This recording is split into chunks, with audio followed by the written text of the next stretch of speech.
2-3 രൂപയുടെ തുച്ഛമായ ലാഭത്തിന് വേണ്ടി എന്തിനാണ് NABL അക്രഡിറ്റഡ് ടെസ്റ്റ് റിപ്പോർട്ടുകൾ ഇല്ലാത്ത മിനിമം ക്വാളിറ്റി അഷ്യൂർ ചെയ്യാൻ പറ്റാത്ത TMT കമ്പികൾ ഉപയോഗിച്ച് നിർമ്മാണ പ്രവർത്തനങ്ങൾ നടത്തി വലിയ നഷ്ടങ്ങൾ വരുത്തിയേക്കണം? നിങ്ങൾക്കറിയോ, ഒരേ ഫാക്ടറിയിൽ തന്നെ വില കൂടിയതും വില കുറഞ്ഞതുമായിട്ടുള്ള പല ബ്രാൻഡുകളുടെയും പല കമ്പികളും പ്രൊഡക്ഷൻ നടക്കുന്നുണ്ട്.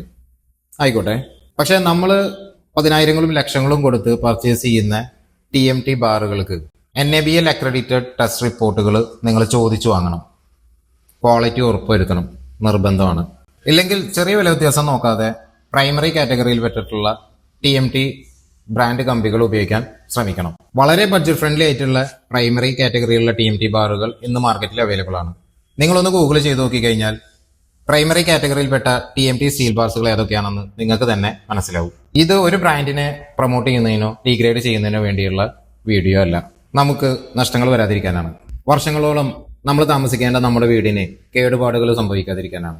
വീണ്ടും ഒന്നുകൂടെ പറയുന്നു, നമുക്ക് വേണ്ടത് കമ്പനികളിൽ നിന്ന് ലഭിക്കുന്ന വെറും ടെസ്റ്റ് റിപ്പോർട്ടുകളല്ല, NABL അക്രഡിറ്റഡ് ടെസ്റ്റ് ലാബുകളിൽ നിന്ന് ലഭിക്കുന്ന ടെസ്റ്റ് റിപ്പോർട്ടുകളാണ്.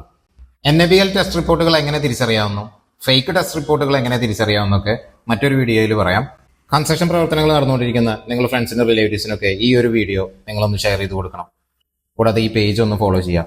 നഷ്ടങ്ങൾ സംഭവിക്കാതിരിക്കട്ടെ, ക്വാളിറ്റി ഉറപ്പുവരുത്തട്ടെ. വീണ്ടും കാണാം. ബൈ.